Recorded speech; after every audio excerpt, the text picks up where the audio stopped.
Good morning everyone. This video is all about the differences between fiction texts and non-fiction texts. I'll put a link below to the slides just in case you want them. Now, let's get started with some definitions. The word fiction comes from an old French word that basically means to invent. So if a text is described as fiction, we know that the text is made up. It's been invented or imagined. It's not real. When I was little, my teacher always told me to remember it this way. Fiction is false. So it's made up, it's fiction, it's fictitious. Has he got goblins and wizards in? Fiction. Unicorns and fairies? Fiction. Superheroes? Fiction. But not all fiction is fantastical. Some of it can seem very real. Essentially, if it has a made-up character or made-up places, yep, you guessed it, fiction. Fiction can take many different forms, examples being poems, novels, and plays. But what about non-fiction? Well, the non part of non-fiction tells us it's the opposite of fiction. It's real, it's based on fact, it's true. These texts can include things like letters, newspaper articles, or reference texts. In a typical day, you'd probably come across far more non-fiction texts than fiction.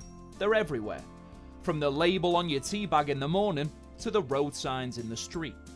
If you're finding this sort of content useful, don't forget to hit the like and subscribe buttons. This will help the channel grow and will mean that this sort of content can help more people with their English skills. Now, we often use fiction texts for entertainment. For example, you might read a novel in your spare time. On the other hand, we usually use non-fiction texts for information.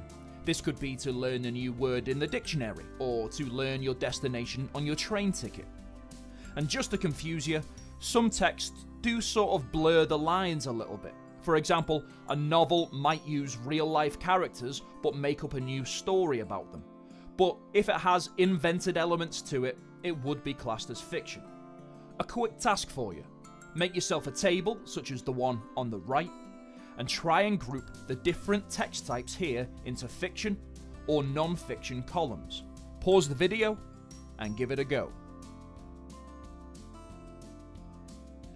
And here I've colour-coded the answers for you. Pause the video again and mark your own answers.